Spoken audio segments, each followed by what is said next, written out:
तुझ्या लागलो निज चरणा अहो स्वामी तुझ्या देवा यावरी न करावा अवहेर दसरा दिवाळी तोची आम्हा सण सगळे संतजन किंवा सगळे हरिजन भेटतील अमुक जोडिल्या पुण्याचिया किंवा सुखाचिया राशी पार त्या सुखासी नाही लेखा।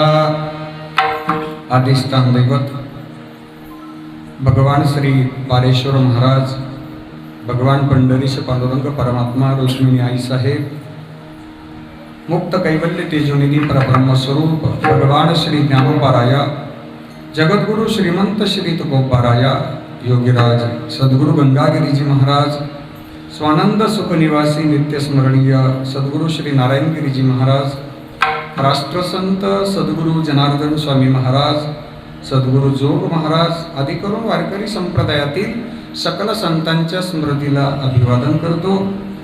आजच्या चिंतन सेवेकरता उपस्थित भगवान स्वरूप सर्व श्रोतृवृंद, उपस्थित टाळकरी, भजनी मंडळ, गुणीजन महाराज मंडळी सर्वांच्या चरणी श्रद्धेनं वंदन करून आजच्या चिंतन सेवेला प्रारंभ करतो।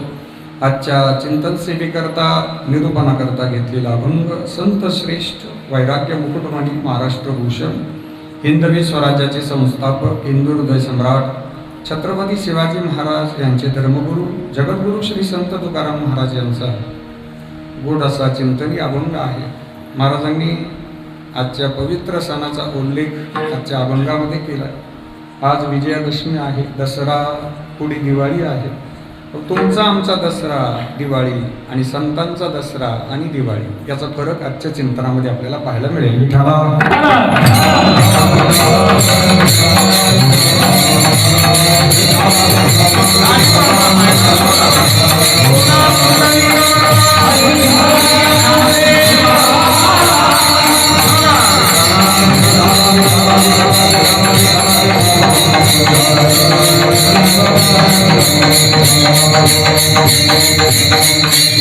पवित्र भूमी असणारं श्री क्षेत्र पालखेड नगर या पवित्र भूमीमध्ये भगवान श्री विठ्ठल रुक्मिणीसह संत मेळा मंदिर वर्धापन दिन सोहळा वर्ष 13वे त्या निमित्ताने श्री ग्रंथराज ज्ञानेश्वरी पारायण सोहळा, अखंड हरिनाम सप्ताह, हरिकीर्तन सोहळा भगवंताच्या असीम कृपेने, भगवान पारेश्वरांच्या कृपेने भगवंताच्या पवित्र दरबारामध्ये राष्ट्रसंत सद्गुरू जनार्दन स्वामी महाराज यांच्या अनंत कृपाशीर्वादाने योगीराज सद्गुरू गंगागिरीजी महाराज, स्वानंद सुखनिवासी नित्यस्मरणीय सद्गुरू श्री नारायणगिरीजी महाराज यांच्याही अनंत कृपाशीर्वादाने आपणा सर्वांचे श्रद्धास्थान महंत गुरुवर्य स्वामी रामगिरीजी महाराज मठाधिपती श्री क्षेत्र संस्थान सरला भेट यांच्या प्रेरणेने व श्री श्री 1008 महामंडलेश्वर स्वामी शांतिगिरीजी महाराज यांच्या मार्गदर्शनाने परमपूजनीय गुरुवर्य महेंद्रानंदगिरीजी महाराज,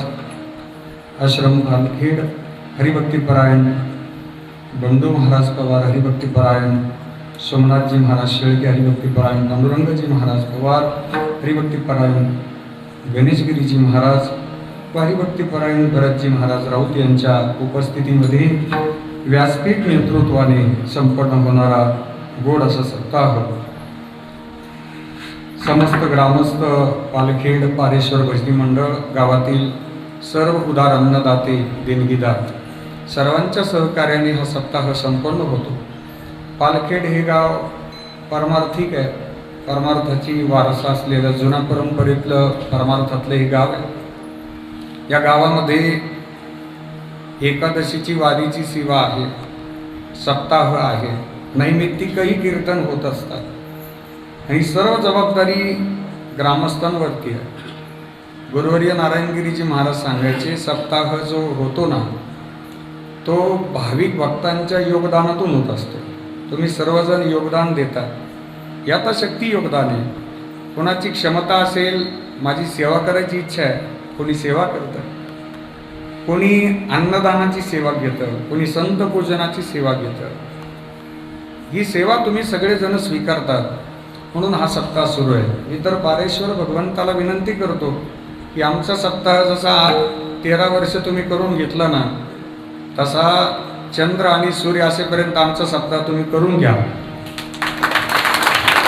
आज एकच पिढी नाही तर आमचं पिढ्यानपिढ्या हा यज्ञ टिकून राहायला पाहिजे. त्याकरता प्रयत्न करणारे आपण सर्व भाविक भक्त आणि माझ्यावर प्रेम करणारं पारेश्वर भजनी मंडळ, या भजनी मंडळाच्या प्रेमास्तव आजच्या पवित्र पर्व काळावरती सेवेचा योग आला. सेवेकरता विशेष आग्रह धरणारं पारेश्वर भजनी मंडळ, त्यातीलच मार्गदर्शक हरिभक्तीपरायण सोमनाथ भाऊ मुलमुली, त्यानंतर बाबासाहेब साहेबराव मोकाटे, प्रकाशराव कारभारी सुरासे, या तिघांची संत पूजनाची सेवा आहे. सोमनाथ भाऊंचं विशेष प्रेम, प्रकाशदादा, बाबासाहेब भाऊ, या तिघांच्या प्रेमास्तवाच्या सेवेचा आलेला हा योग आहे. सेवेकरता उपस्थित सर्व संत गुलीजन महाराज मंडळी सर्वांना वंदन करतो. त्यामध्ये व्यासपीठ नेतृत्व हरिभक्तीपरायण परमपूजनीय परमश्रद्धेय परमादरणीय भरतजी महाराज राऊत, हरिभक्तीपरायण मृदंगमणी अष्टपैलू व्यक्तिमत्व प्रेममूर्ती पांडुरंगजी महाराज पवार, माझ्या समवेत आलेले गायनाचार्य, भजन सम्राट, संगीत अलंकार आणि आमच्या खैरी निमगाव गावातीलच संगीत क्षेत्रातील एक अभ्यासू व्यक्तिमत्व, ज्यांना गोड गळा भगवंताने दिला, अतिशय गोड आवाज आहे आणि ते आता सध्या शिक्षण घेत आहेत, पण सुट्टी आहे म्हणून आज माझ्याबरोबर आलेत. स्वररत्न स्वर अलंकार शुभमजी महाराज बनकर, त्यांना सुद्धा धन्यवाद. गायनाचार्य, भजन सम्राट आपले गावचे भूषण, हरिभक्तीपरायण मृदंगाचार्य, गायनाचार्य, अष्टपैलू व्यक्तिमत्व ज्ञानेश्वरजी माऊली पगार, माऊलींनाही धन्यवाद.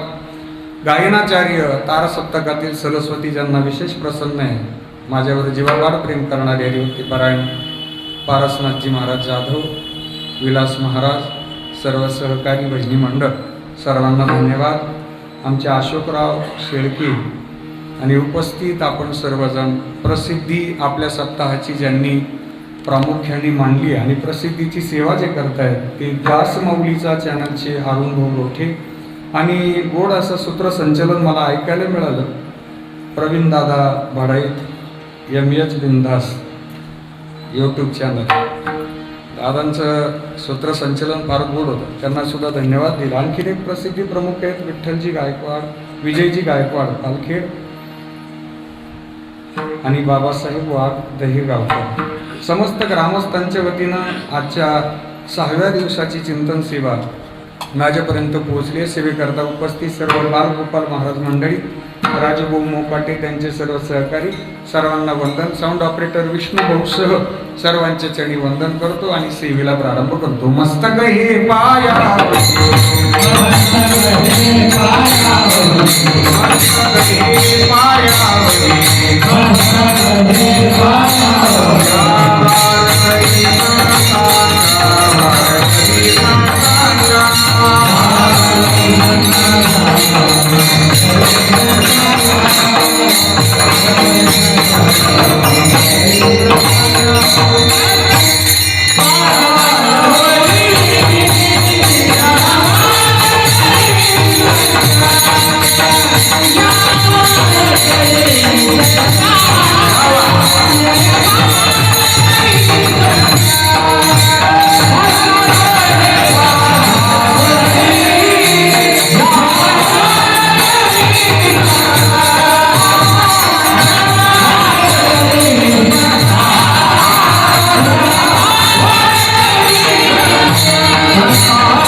विजयादशमीचा आजचा दिवस आहे. विजयादशमी म्हणजे विजयाचा दिवस आहे, आशीर्वादाचा दिवस आहे, 3.5 मुहूर्तापैकी एक मुहूर्ताचा दिवस आहे, ज्याला आपण दसरा म्हणतो. सामान्य जीवानंही दसरा साजरा केला, देवानंही दसरा साजरा केला आणि संतांनीही दसरा साजरा केला. नेमकं सामान्य जीवाचा दसरा नेमकं कोणता आणि भगवंताचा दसरा कोणता? पांडवांनी ज्यावेळी 12 वर्षे वनवास, 1 वर्ष अज्ञातवास सहन केला, त्रास सहन केला, आणि जुनी माणसं म्हणायचे टाकीचे घाव सोसल्याशिवाय देव कोण येत नाही. तब्बल 13 वर्ष पांडव वनवासात राहिले 12 वर्ष आणि 1 वर्ष अज्ञातवासात. त्यांचे जे शस्त्र होते ते शमी वृक्षाच्या कुपीमध्ये ठेवलेले होते आणि ते शस्त्र बाहेर काढण्याचा जो दिवस आहे तो आजचा दिवस आहे. अर्थात विजयाकरता प्रवृत्त करणारा जो दिवस आहे त्याला म्हणतात विजयादशमीचा दिवस. विठाला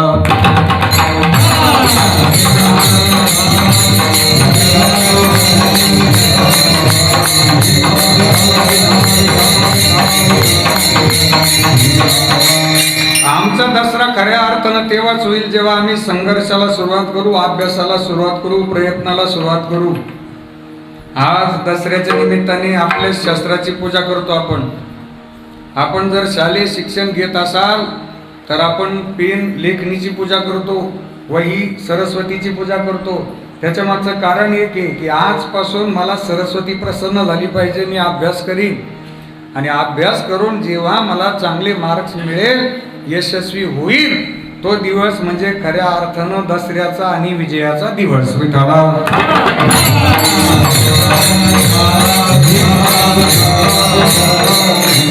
तुम्ही म्हणाल महाराज संकट येतात, आमच्यावर अडचणी येतात. मग पांडव वनवासात होते पण त्यांच्यावर संकट आले नाही का? पांडवांवर तर अखंड संकटाचा वर्षाव सुरू होता. जन्मतः आज संकटच त्यांच्या नशिबामध्ये होते. कायम अडचणी आणि दुःख होते पण त्या दुःखावरही त्यांनी विजय मिळवला. पाहती पांडव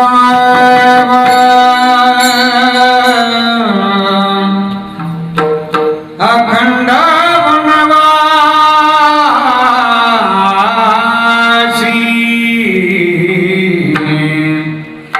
पाहती पांडव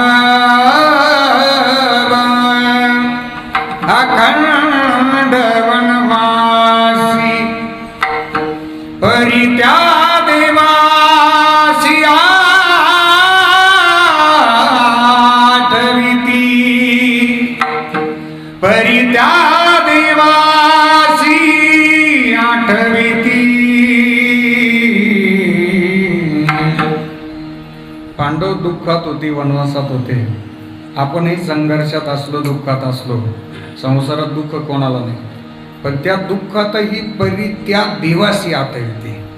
देवाचं जर भजन केलं, देवाची जर आठवण केली ना, पारेश्वर भगवान जर दुःखात आमच्या बरोबर असेल तर ते दुःख राहणार नाही. विठाला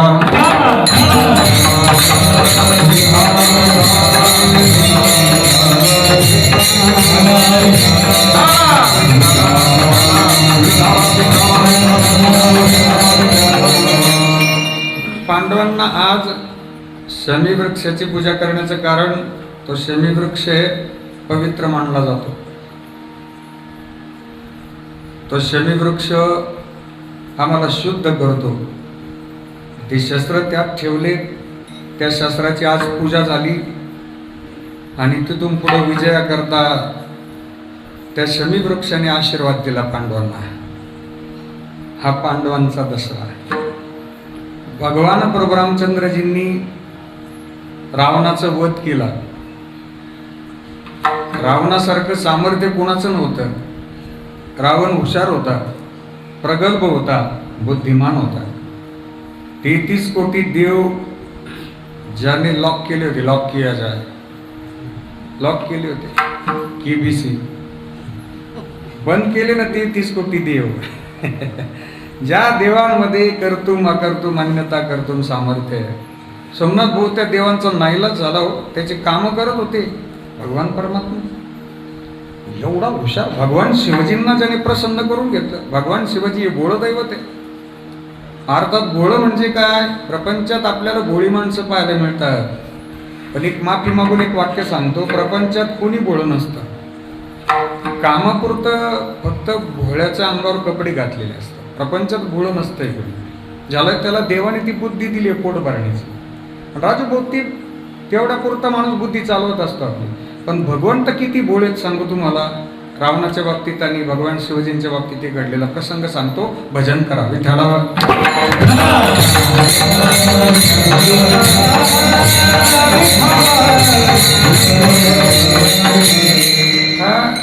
रावण इतका हुशार होता. अरुण भाऊ की रावणाने एकदा डॉक्युमेंट पाहिले ना की त्याला परत ते पाहायची गरज नव्हती, ते कॉपी पेस्ट होऊन जायचे. कॉपी लगेच पेस्ट, म्हणजे पाहिलं का लगेच बुद्धीमध्ये त्याची प्रिंट मारली जायची विदाऊट प्रिंटर नसताना वेदांच्या रुच्या पाठ होते त्याच्यात. भगवान शिवजींचा विवाह झाला, माता पार्वती भगवान शिवजी विवाह झाला. विवाहानंतर माता पार्वतीने भगवान शिवजींना एक प्रश्न विचारला, देवा अहो आपलं लग्न झालं, आता तुम्ही कालपर्यंत कैलास पर्वतावर राहत होते, कालपर्यंत स्मशानात राहत होते, तोपर्यंत ठीक आहे, तुम्ही एकटे होते तोपर्यंत ठीक आहे, पण आता मी आले ना तुमच्या बरोबर, आपली राहण्याची व्यवस्था कुठे आहे? आपल्याला राहायचं कुठं? आता लग्न झालं, आपण दोघे आहोत आता. भगवान शिवजी म्हणे तुला पाहिजे काय? म्हणे मला राहण्याची व्यवस्था करा. भगवान शिवजींनी सोन्याची लंका बनवली माता पार्वती करता. कोणा करता? माता पार्वती करता सोन्याची लंका. अहो आपल्याला सोन्याची हौस आहे, माता पार्वतीचं हौस सोन्याचं झालं. सोन्याची लंका. पण माता भगिनींचा एक स्वभाव असतो, सोन्याचं घर झालं पण त्या घरात प्रवेश करायचं म्हटल्यावर पूजा करावं लागेल ना. हा, त्या व्रत वैकल्य फार बारकाईनं सांभाळतात. घरातल्या देवपूजा त्या सांभाळतात, घरातले सगळे व्रत असतील त्या सांभाळतात, घरातील पित्राची तिथी त्याच सांभाळतात, त्याच आठवण करून देतात. चतुर्थीचे पित्र आहे आपले, आईचे चतुर्थीचे, बाबाचे षष्टीचे देणं ठेवा. पुरुष मंडळी काही आपल्या डोक्यामध्ये कामाच्या व्यापामध्ये ते लक्षात राहत नाही. घरामध्ये मी तुम्हाला प्रामाणिकपणे एक प्रश्न विचारतो, तुम्ही मला उत्तर नका देऊ, पण तुमचे चेहरे मला उत्तर देईन त्या प्रश्नाचं. आपल्याला घरात एकादशी ही आठवण करून कोण देतो? हा, त्याच सांगतात आपल्याला उद्या एकादशी, नाही तर होईल पंप नाश्ता, एकादश करू नका, एकादशी उद्या एकादश. एकादशीची आठवण त्या करून देतात. मला सांगायचं काय की पुरुष वर्ग 9 दिवसाचे नवरात्र करणारे नाही आहेत असं नाही, फार थोडे. 9 दिवसाचे 9 व्रत करणारे, 9 दिवस उपवास करणारे फार थोडे पुरुष मंडळ आहेत माझे बांधव. पण आमच्या माता मावल्या घरातून एक तरी 9 दिवस उपवास करतातच, कंपल्सरी असतं ते. हा सगळ्यात मोठा त्याग आहे. मग घरातील व्रत वैकल्य त्या सांभाळतात. माता पार्वती सुद्धा व्रत वैकल्य सांभाळतात. त्या म्हणतात आपल्या घराची ना पूजा करायची, आपल्याला लंकेत जायचं, राहायला जायचंय ना, तर अगोदर पूजा झाली पाहिजे, कलश पूजन. भगवान शिवजी म्हणे चला जाऊ दे, तुझी इच्छा. कोणाला बोलवायचं पूजेला? आले रावण महाराजन काय पूजेला? मग ब्राह्मण गुरुजी आले. रावणाने लंका पाहिली. भरत महाराज ती लंका रावणाला इतकी आवडली. सोन्याचे घर कोणाला आवडणार नाही? रावणाच्या मनातच तो विचार, काय घर आहे, काय सोनं आहे, काय सोनं आहे, काय सोनं आहे. भगवान शिवजी माता पार्वती पूजेला बसल्या. रावण महाराज वेदांच्या ऋचा म्हणत होते. हे वास्तू शांतीची कलश पूजनाची पूजा चालली. वेदांच्या ऋचा अगदी स्वरामध्ये रावण म्हणत होते. एवढ्या स्वरात तो रावण म्हणायचा की भगवान शिवजी वेदांच्या ऋचा ऐकत होते. अरे ग्रंथ समोर नसताना सुद्धा हा रावण एवढा न अडखळता या वेदांचा ऋचा म्हणतोच कसा? एवढ्या स्वरामध्ये कानाला गोड लागायच्या त्या ऋचा. भगवान शिवजी आहुती टाकायचे पण लक्ष मात्र ऋचांकडे होतं त्यांचं. वास्तुशांतीची पूजा आटोपल्यानंतर दुसऱ्या दिवशी उत्तर पूजा असते. ती झालेली पूजेची सगळी उत्तर पूजा म्हणून आणखीन एक पूजा असते, शेवटची पूजा. ही उत्तर पूजा झाली की आपल्याला ब्राह्मण गुरुजींना दक्षिणा द्यावी लागते. ब्राह्मण गुरुजी उत्तर पूजा झाल्यानंतर दक्षिणेकरता पुढे आले. भगवान शिवजी म्हणे मी तुम्हाला दक्षिणा, तुम्ही जे मागाल ती देतो. आज बोला, तुम्ही एवढ्या रुचा म्हटल्यानं न अडखळता तुम्ही जे मागाल ते मी देतो. आता बोला, काय पाहिजे तुम्हाला, बोला. रावण म्हणे संधी आली बुवा आता. याला म्हणतात संधीचं सोनं करणारा माणूस बरं, कारण सोन्याचं घर पाहिजे ना. संधी आली पण रावण हुशार होता. रावण म्हणे देवा तुम्ही बोलून चुकता. मी मागायचो आणि तुम्ही द्यायचे नाही, मग उगत तुम्हाला जी यथाशक्ती असेल ती दक्षिणा द्या. पण भगवान शिवजी म्हणे नाही, माझा शब्द गेला ना, तुम्हाला जे पाहिजे ते घ्या, जे पाहिजे ते घ्या. बोला, काय देऊ, बोला, जे पाहिजे ते घ्या. माता पार्वतीने भगवान शिवजींचा हात धरून दाबला. नका नादी लागू त्याच्या. हा, वाटायलाच निघाले काय? हा, दादा बाबाला घरचं नको, दारचं नको, पक्का लोक दार्जिने आहे. हा बाबा, हा मग सारेच केलं, कुणी आलं कामाला. हा मस्त चुलती यायचं काकी यायचं मस्त पळपळ पळत राहतो बाबा, पण कोणी नाही. कोरडाचा हात निघाला उग मी पाठीशी मोठ इथले नाही बरं वाक्य पालखेड मधले. माता पार्वती काय म्हणतात की नका नाती लागू. कशाला? माता पार्वतीला शंका आली होती, आधी भगवती त्यांना शंका आली की कदाचित लंका जाऊ शकते आपली आता. पण भगवान शिवाजींनी थांबवलं. तू थांब आता, माझा शब्द गेला. रावण म्हणे देताय मग मागो, मागा, घ्या हातात पाणी, सोडा संकल्प सोडला. आणि संकल्प सोडताना म्हणा ज्या लंकेची वास्तू शांती झाली ना आता, ती लंका मी रावणाला दान दिली. सोडा. पाणी सोडलं आणि लंकेवरही सोडलं आणि संकल्पचंही सोडलं. विठाला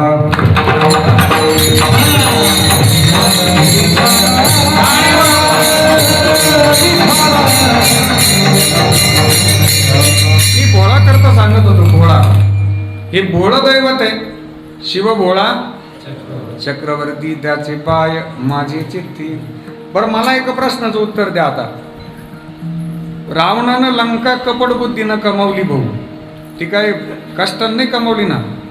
का कुठं बटाईनं कांदे केले? हा कुठं डाळिंबाची बाग केली का रावणानं? का लंका करायला काही हा नाही ना, कपट बुद्धीनं कमावली ना. आणि ज्यांच्याकडून कमावली ना शेवटी नेण्याचं काम त्यांनीच केलं. ज्यांनी दिली ना आणि जे देणारे आहेत ना ते फक्त पाहत राहतात की याला सांभाळण्याची याची ऐपत आहे का नाही.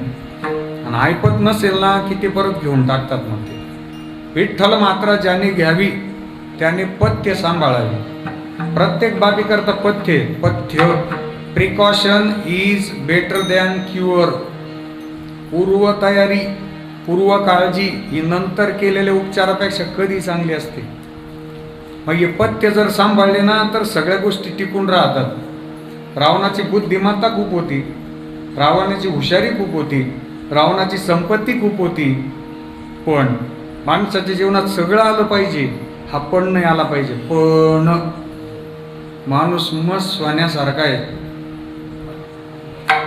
पण संध्याकाळी फोनच नाही लागत हो त्याचं. काय पण नाही आला पाहिजे. रावण हुशार होता पण अहंकार निर्माण झाला ना. शेवटी ती संपत्ती दिली देवानं आणि काडी लावण्याचं कामही त्यांनीच केलं. जाळी येली लंका धन्य धन्य म्हणे तुका, धन्य म्हणे तुका, धन्य म्हणे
लंका धन्य धन्य म्हणे तुका. लंका गेली ना हो, ज्यांनी दिली त्यांनी परत घेऊन टाकली. मास्टर रावणे कपट बुद्धी, द्वेष बुद्धी, तिरस्कार बुद्धी, वाईट वागणं याने आधी भगवती सीता मातेचं अपहरण केलं. भगवान श्री प्रभू रामचंद्रजींबरोबर युद्ध झालं आणि त्या युद्धामध्ये रावणाचा मृत्यू झाला, रावण मारला गेला, रावणाचा नाश झाला. तो दिवस म्हणजे विजयादशमीचा दिवस. विठाला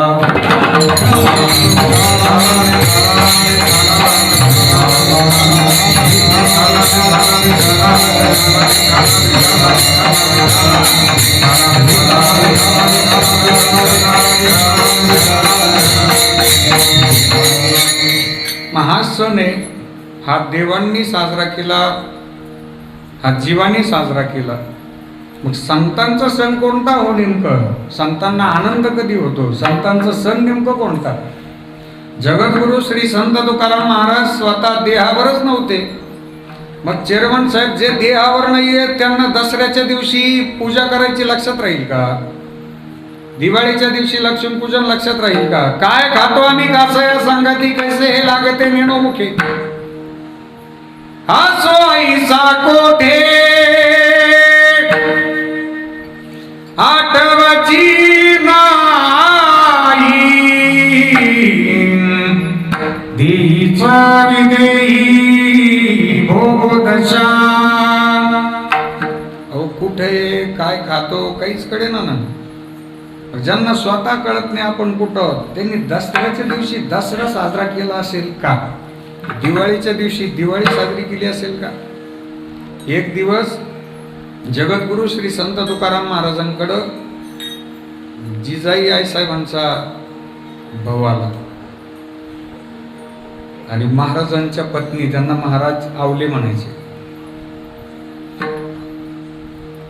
भाऊ आला म्हटल्यानंतर जिजाईंनी स्वयंपाकाची तयारी केली. रस्स्याच्या 3 भाज्या, मटकीची, बटाट्याची, वांग्याची. कोरड्या 3 भाज्या, मेथीची, भेंडीची, शेपूची. भाज्या 3 प्रकार, बटाट्याचे, कांद्याचे, घोसाळ्याचे. पापडात 2 प्रकार, तळलेले वेगळे, भाजलेले वेगळे. चटण्यात 3 प्रकार, हिरव्या मिरचीचा ठेचा, हावरीची चटणी, जवसाची चटणी, त्याच्यावर तेलाची धार टाकलेली. 71 रुपये किलोचा आंबे मोरचा तांदूळ आणलेला, त्याच्यावर शिजलेल्या डाळीचे 2-4 दाणे टाकलेले, त्याच्यावर गावरान तुपाची धार. तो सुगंध घरात दरवळत होता. सगळा स्वयंपाक झाला बा. तुम्हाला प्रॉब्लेम नाही यायला लागला का? मला बोलता बोलता प्रॉब्लेम यायला लागला. जिजाईंनी महाराजांना तंबी दिली ती, हो स्वामी, आज माझा भाऊ आलाय, रोजच तुमचं भजन आणि पूजन आहे, आज घरी थांबा, जेवायला घरी थांबा. महाराज घरी थांबले. महाराजांकरता पात्र आलं, भावाकरता पात्र आलं. महाराज त्यांच्या अवस्थेत आहे. श्रीराम जय राम जय राम. जरी पाहुणे आले तरी महाराज चिंतनात असायचे. रंगी रंगे श्री विठ्ठला, पांडुरंगे श्री विठ्ठला.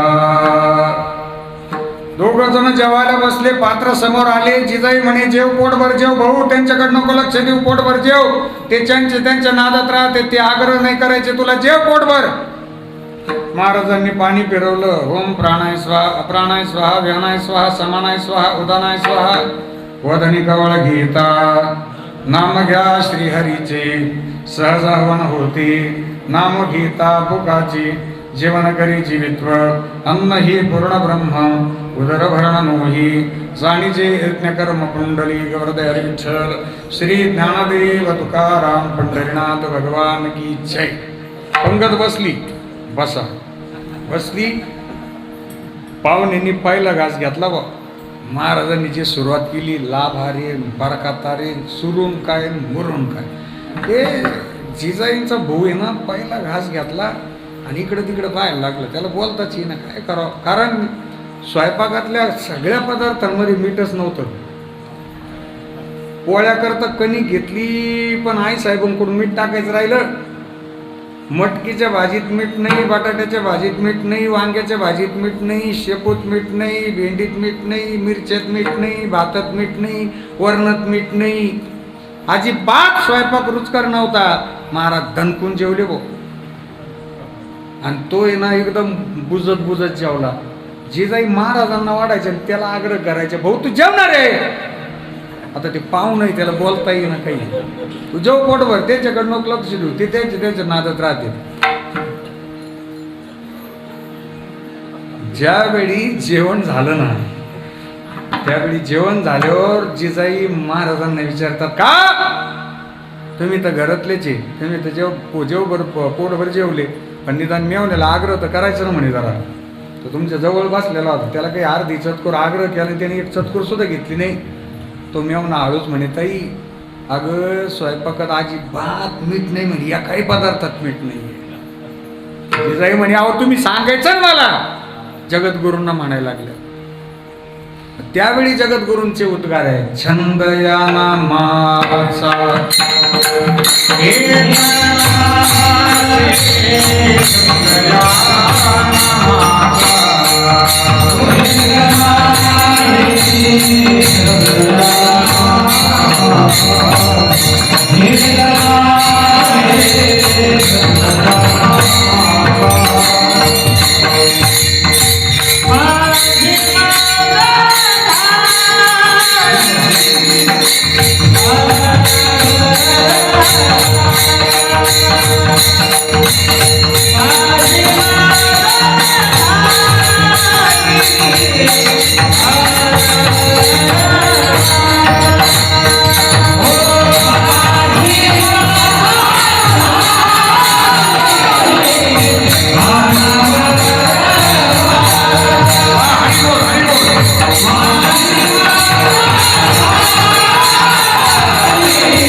महाराज सांगतात, माझी मज झाली अनावर वाचा, किंवा काय खातो आम्ही कास ह्या सांगाती, कैसे हे लागते नेणोमुखे.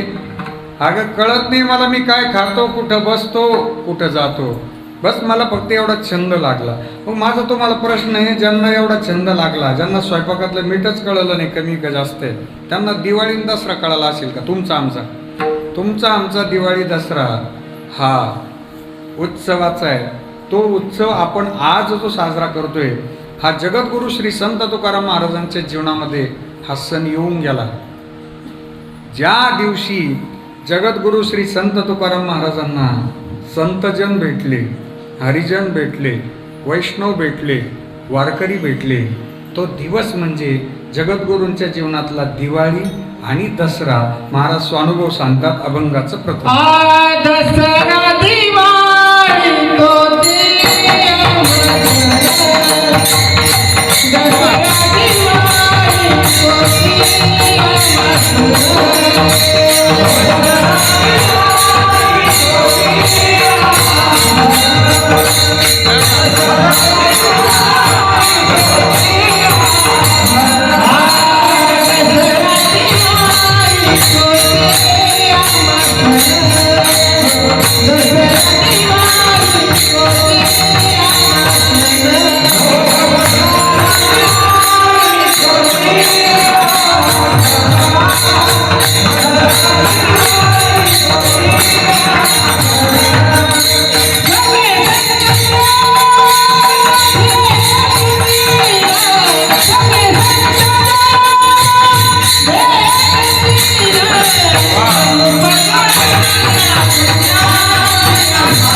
दसरा दिवाळी तोची आम्हा सण, सगळे संतजन किंवा सगळे हरिजन भेटतील.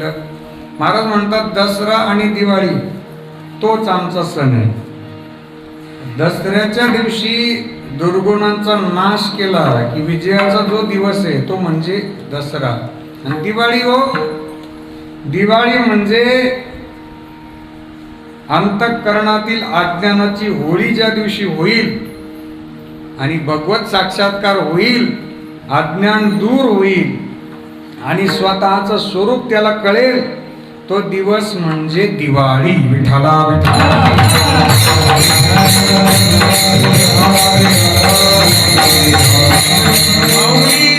कैवल्य साम्राज्य चक्रवर्ती माऊली श्रीमंत श्री ज्ञानेश्वर महाराज वर्णन करतात.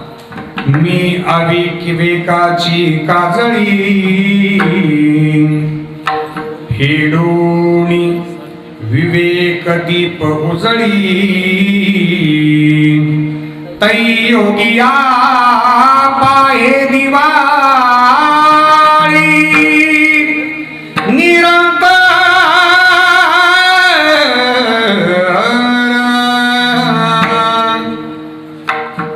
अविवेकाची काजळी, ज्याला आपल्या सोप्या भाषेमध्ये अपभ्रंश झाला त्या काजळी शब्दाचा कोजळी. आपण म्हणतो अरे कंदील का व्यवस्थित प्रकाश देत नाही, अहो त्याच्यावर कोजळी आली. कोजळी नाही काजळी. मी अविवेकाची काजळी कोणती सांगू? आपल्या अंतःकरणातलं अज्ञान ही सगळ्यात मोठी काजळी आहे. मग आता अज्ञान कोणतं मला सांगा? नाव जे आपल्या आधार कार्डला लिंक आहे ते नाव इथं आल्यावर दिलं का अगोदरच होतं?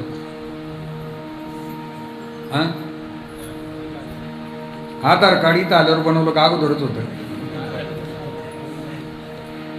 बरं, आल्यानंतर सगळे डॉक्युमेंट तयार झाले आपले. ज्यावेळी आपण जगाचा निरोप घेतो त्यावेळी हे डॉक्युमेंट वर येतात का आपल्याबरोबर? अहो श्वास संपला, नाव संपून जातं. श्वास थांबला ना की त्याचा उल्लेख, ज्या श्वास थांबलेला देह आहे त्याचा उल्लेख डायरेक्ट बॉडी होतो. बॉडी आली का श्वास. जीवनाची व्याख्या श्वासावर आहे. ज्या दिवशी आमचा जन्म होतो त्या दिवशी श्वास असतो पण नाव नसतं, आणि ज्या दिवशी आम्ही देह ठेवतो त्या दिवशी नाव असतं पण श्वास नसतो. श्वास आणि नाव याच्या मधलं जे अंतर आहे त्याला जीवन असे म्हणतात. विठ्ठला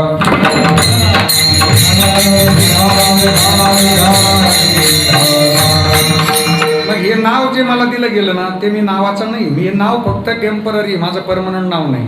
माझं परमनंट स्टेशन जर कोणतं असेल तर ते भगवंतापर्यंत पोहोचणं, भगवत स्वरूप होणं, हे आमचं कायमचं स्टेशन आहे. बसला 2 स्टेशन असतात, एक नेक्स्ट स्टेशन आणि दुसरं डेस्टिनेशन. नेक्स्ट स्टेशन म्हणजे पुढचं ठिकाण आणि डेस्टिनेशन म्हणजे मूळ स्थानक. बस जर आपल्या वैजापूरच्या स्थानकावरून निघाली, वैजापूर ते मुंबई आणि मूळ स्थानक तिचं वैजापूर आहे. वैजापूरहून मुंबईला निघाल्यानंतर तिने मुंबईला किती दिवस मुक्काम करावा, किती महिने मुक्काम करावा? फक्त 1 दिवस मुक्कामाची परवानगी असते तिला. ते मुंबई हे नेक्स्ट स्टेशन आहे. ते डेस्टिनेशनवर जोपर्यंत मूळ स्थानकावर येत नाही ना तोपर्यंत तिचा प्रवास थांबत नाही. तसं आमचं मूळ डेस्टिनेशन हे भगवत स्वरूप होणे. आपण तिथून आलो मृत्यूलोक हे आमचं नेक्स्ट स्टेशन आहे. इथं थांबलो ना आपण, इथं कायमचं नाही. आपण हे पाहून येत आपण सगळे. तू काया नगर का सौदागर, तुझी अपनी वतन पे जाना है. बाप कहे बेटा मेरा है, बेटा कहे बाप मेरा है. न बाप बेटे का न बेटा बाप का, ये तो जन्म देने का नाता है. भाई कहे बहन मेरी है, बहन कहे भाई मेरा है. न भाई बहन का न बहन भाई की, ये तो रक्षा बंधन का नाता है. कबीर कहे कमाल मेरा है, ना कमाल मेरा है. कबीरचे म्हणतात कमाल माझा आहे, कमाल म्हणतात कबीर माझे. ना कमाल कबीर का न कबीर कमाल के, ये तो हरि गुण गाने का नाता आहे. आपलं पोहोचण्याचं ठिकाण हे भगवत स्वरूप होणं, हे आज्ञान ज्या दिवशी जाईल तो दिवस म्हणजे दिवाळी. विठ्ठला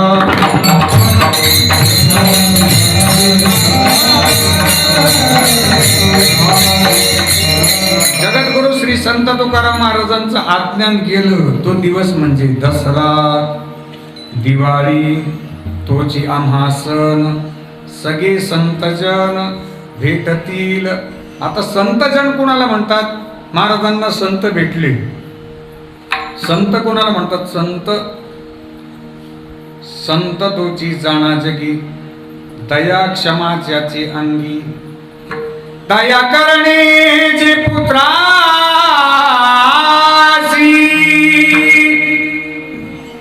तेची दास आणि दासी. ज्याशी अपंगिता नाही, त्याशी धरी जोर दही. जिका रंजले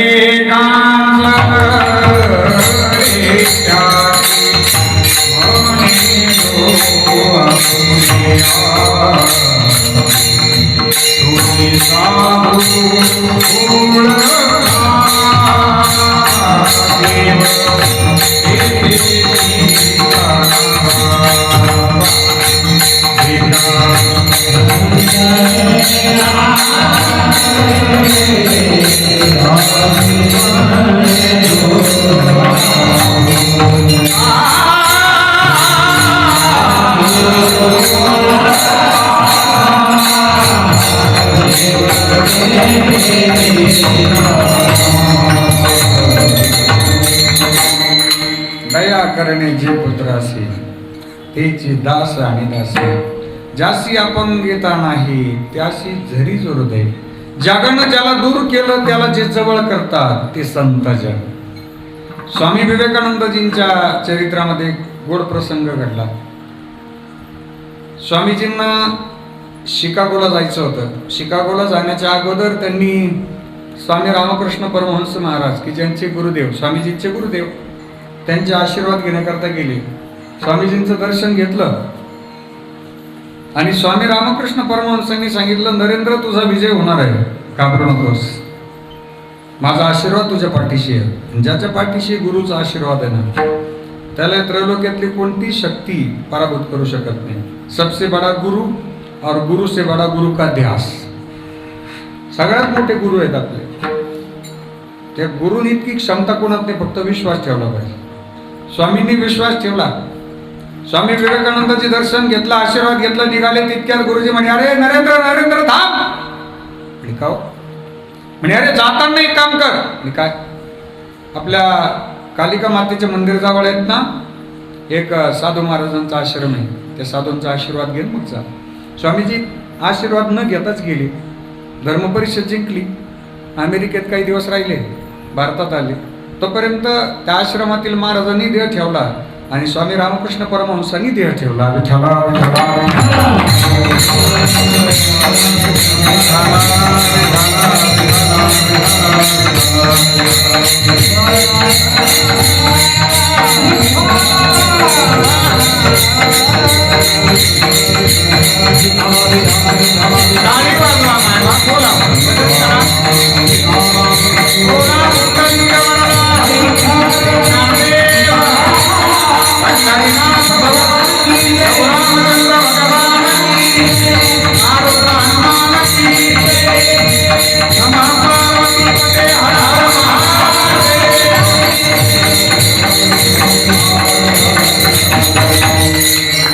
ऐका, दृष्टांत फार संतजन कशाला म्हणतात याकरता सांगतो.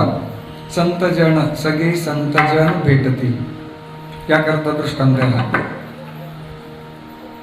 स्वामी विवेकानंदजी भारतात आले. आल्यानंतर त्यांच्या लक्षात आलं की आपल्याला एका साधूंच्या आश्रमात जायचं होतं. तो आश्रम राहिला, महाराजांना भेटायचं राहून गेलं. मग त्या आश्रमात गेले. आश्रमात गेल्यावर एक विद्यार्थी समोर आला, स्वामीजींचं स्वागत केलं. या स्वामी या, तुमचं स्वागत आहे. स्वामीजींनी त्या मुलाला विचारलं, अरे बाळा, इथं महाराज राहतात, सिद्ध महापुरुष आहेत, ते कुठे आहेत? म्हणे काय करायचं होतं तुम्हाला? म्हणे मला आशीर्वाद घ्यायचे, दर्शन घ्यायचे. म्हणे आशीर्वाद घ्यायचे, दर्शन घ्यायचं, पण तुम्ही किती दिवसांनी आले आश्रमात? म्हणे मला बरेच महिने होऊन गेलेत. मला माझ्या गुरुदेवांनी सांगितलं होतं की स्वामींचे महाराजांचे आशीर्वाद घ्या आणि मग शिकागोला जा, पण मी विसरलो आणि आल्यावर आलो आता. तो विद्यार्थी म्हणे महाराजांनी देह ठेवलाय, समाधीचं दर्शन घ्या. आता समाधीचं दर्शन घेतलं, सगळ्या आश्रमाची माहिती दिली. स्वामी विवेकानंदजी त्या मुलाला म्हणे, अरे महाराजांचा एखादा प्रसंग सांग मला तुझ्या आठवणीतला. तो विद्यार्थी म्हणे, सांगतो बाबा. आणि मला एक दिवस आठवतंय, आमच्या आश्रमामध्ये एक दिवस दुपारी 12 वाजता चोर आला. त्या चोरांनी महाराजांचा सगळा ऐवज एका पोत्यात भरला. काही दान आलेले असेल, दक्षिणा आलेली असेल, ते सगळे एका पोत्यात भरलं आणि ते पोत्याचं गाठोडं घेऊन चाललं आश्रमातून. जाता जाता स्वामीजी म्हणजे महाराज आराम करत होते. त्या महाराजांचं बाबांचं नाव होतं पवन आहारी बाबा. पवन हा ज्यांचा आहार आहे, वारा हेच ज्यांचं अन्न आहे, त्यांना म्हणतात पवन आहारी बाबा. पण पवन वारा घेऊन सुद्धा शरीर होतं उत्तम सेवन शीतळ कंठाशी पुष्टी कांती दैसी दिसेवरी. हे तेजही तेवढंच होतं चेहऱ्यावर, अजिबात आशक्तपणा नाही. इम्युनिटी पॉवर सुद्धा तेवढी जबर, आशक्तपणा अजिबात नव्हता. हे तेजस्वी मूर्ती होती. त्या चोराचा पाय महाराजांना लागला, महाराजांना जाग आली, डोळे उघडले, कोण आहे कोण आहे? चोराला वाटलं आपल्याला बाबा पकडतायत आता. ते पोतं होतं आणि ते खाली टाकलं आणि पळाला. बाबांनी ते पोतं स्वतःच्या खांद्यावर घेतलं आणि त्याच्या मागे पळायला लागले. चोर मागे वळून पाहतोय, बाबा आपल्या मागे येत आहेत, पण ते पोतं कशाला आणत असतील आता?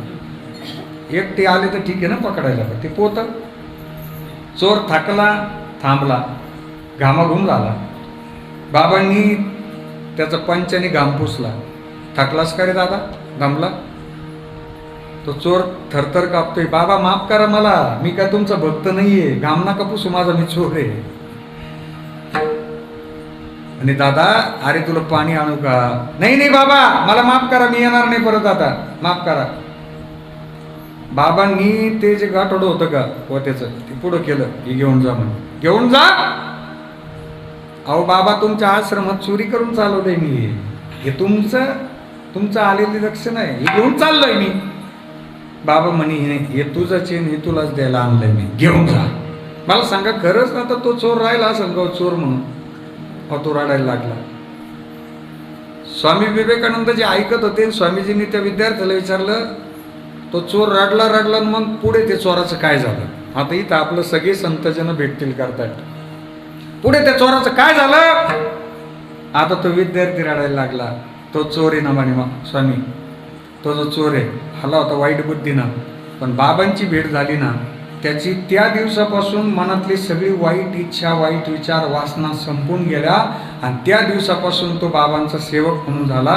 स्वामी विवेकानंदजी म्हणे, तो कुठे आहे आता? म्हणे, हा तुमच्या समोर, हाच तो चोर. बरोबर घडलेला प्रसंग आहे. हे दंतकथा नाही, हिस्टॉरिकल नाही, ऐतिहासिक नाही, काय. हा घडलेला प्रसंग असा आहे की ज्या दिवशी संतांची आमची भेट होईल, सगळे संतजन भेट, ज्या दिवशी संतांची आमची भेट होईल ना, तो दिवस म्हणजे आमच्या जीवनातला दिवाळीचा दसऱ्याचा दिवस असेल. एक वेळ माफी मागून एक वाक्य सांगतो. एक वेळ देव भेटले नाही भेटले तरी तक्रार नाही, पण संत भेटले पाहिजे. त्याचं कारण सांगतो. देवाचं सॉफ्टवेअर हे दोघांकरता काम करतं, एक तर भक्त किंवा दुर्जन. भगवंताकडे जर आलं ना तर भगवंत लगे क्रायटेरिया लावतात. भक्त आहे का? या अर्जुनाकडं. हां, दुर्जन आहे का? चल दुर्योधनाकडं. पण आपण धड भक्त नाही. मला सांगा बरं, इथं भक्त कोण कोण आहे? बोटवर करा. कीर्तनकारा सगळं कोणच आहे बोटवर होतं? भक्तच नाही. मला माहिती आहे, मी निघाल्यापासून दिवसभर गाडी खाली किती किड्या मुंगे गेले असते. वैष्णव जन तो तेने काही जे पीड पराई जाणे रे, पर दुःखे उपकार करीतोय, पर दुःखे उपकार मन अभिमान नावे रे वैष्णव जन तो तेने कहिए जे पीड पराई जाणे रे. ज्याच्या मनात कधी दुसऱ्याविषयी वाईट विचारच येत नाही तो वैष्णव, तो भक्त. आणि कधी जर त्याच्याकडून परोपकार झाला ना, तो कधीच म्हणत नाही आपणच लावलेले बरं त्या शाळेचा. पर दुःखी उपकार करे तो ये मन अभिमान ना आले. मग धड भक्त नाही, बोटवर करायचा. सांगा बोटवर करा, भक्त आहे कोणी नाही. बरं मग आता मी जर प्रश्न केला दुर्जन कोण आहे, बोटवर करा. दोन्ही पॅनलचे नाही ना आपण. धड भक्त नाही, धड दुर्जन. हे माझा सर्वे नाही, हा तुमचा सर्वे नाही, हा देवाचा सर्वे. देवाने त्यांच्या केलेल्या कामाचा सर्वे केला का या जगात आपलं काम किती झालं त्याचं सिंहावलोकन करता आलं पाहिजे ना. आपण जसं वर्ष अखेर आपलं ऑडिट करतो ना फॅमिलीचं, काय झालं लेखा जोखा किती आहे, हा. आणि ऑडिट पाहिजे. ज्याचं ऑडिट नसेल तो का म्हणे टाळा नाही त्याची अवकाळा. ज्याच्या जीवनात टाळा नाही, टाळा म्हणजे ऑडिट. ज्याच्या जीवनात ऑडिट नाही ना त्याची अवकाळा होते. विठाला विठाला.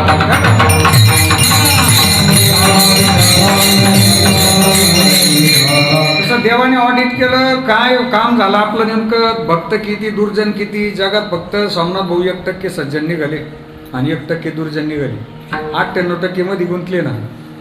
98% हे करता भगवान परमात्म्यांना यावं लागलं की जे धड सज्जन नव्हते. सगळे संतजन, सगळे संतजन की जे कधी कोणाविषयी वाईट विचार मनात येऊ देत नाही ते सगळे संतजन. जे इतरांना प्रोत्साहन देतात ते सगळे संतजन. जे चांगल्या कामामध्ये नेहमी मदत करतात ते सगळे संतजन. 18 महिन्यात आपल्या वाईट प्रसंग येऊन गेले आपल्या जीवनात बरेच. आपले चांगले माणसं निघून गेले. त्याच्यात ज्यांनी खऱ्या अर्थानं सेवा केली, कोविड योद्धे ज्यांना आपण म्हणतो, ते खरे सगळे संतजन म्हणू आपण. आपल्याला घराच्या बाहेर निघवत नव्हतं पण ते आरोग्य सेवक काय सेवा करत असतील, सफाई कामगार काय सेवा करत असतील, ज्यांनी टॉयलेट बाथरूम साफ केले मायबाप कोविड रुग्णांचे, काय सेवा मोठी ती. हीची विष्णूची महापूजा, अनुभव नाही तुझ्या. त्यांच्यासारखे सगळे संतजन नाहीत ना मायबाप. अहो जे दुसऱ्याच्या अश्रू आले की ते अश्रू पुसण्याचं काम जे करतात ते सगळे संतजन. 18 महिन्यात गेलेत माणसं आपले बरेच. जाण्यामध्ये माझा तुम्हाला एक प्रश्न आहे, खरंच आजारानं गेले का काही घाबरून गेले? हा हो ना. अहो घाबरवलं कोणी त्यांना सांगू तुम्हाला. त्या गावामध्ये पेशंट नेला का, कोविडला रुग्णालयात नेला का गावात चर्चा व्हायची, अरे ते खालच्या वस्तीवरची तिघं निघाली बरं का, निघाली जशी तिकडं चालले बा कुठं निघाली ते तिघं निघाले म्हणलं गावात लगेच आहे का नंबर आहे त्याचा, फोन नंबर आहे का, कसं काय विचारू तरी.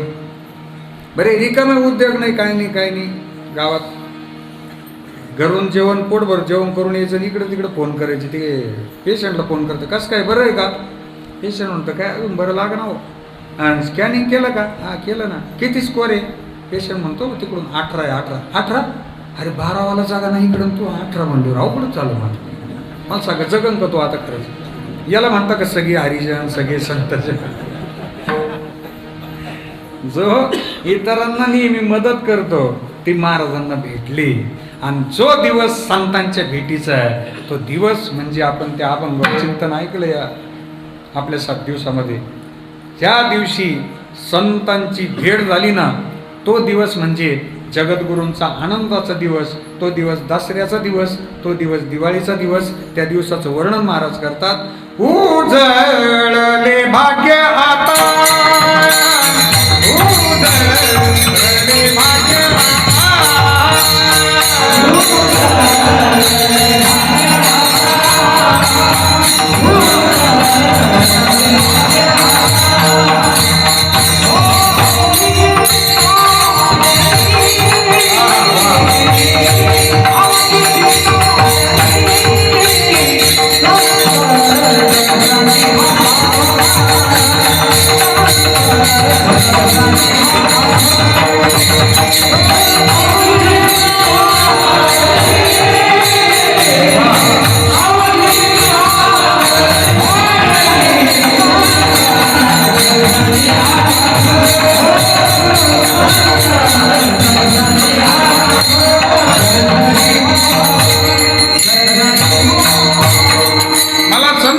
गेले संतांच्या भेटीने जो आनंद झाला तो आनंद आहे. तो दिवस म्हणजे आजचा दिवस भाग्याचा दिवस. उजळले भाग्य आता अवघी चिंता वारली. चिंताच गेली संपूर्ण. पण चिंता संपल्यानंतर जो अनुभव मिळाला तो अनुभव फक्त एका दिवसाचं सुख नाही मिळालं, तर सुखाच्या राशीच्या राशी मिळाल्या, पुण्याच्या राशीच्या राशी मिळाल्या.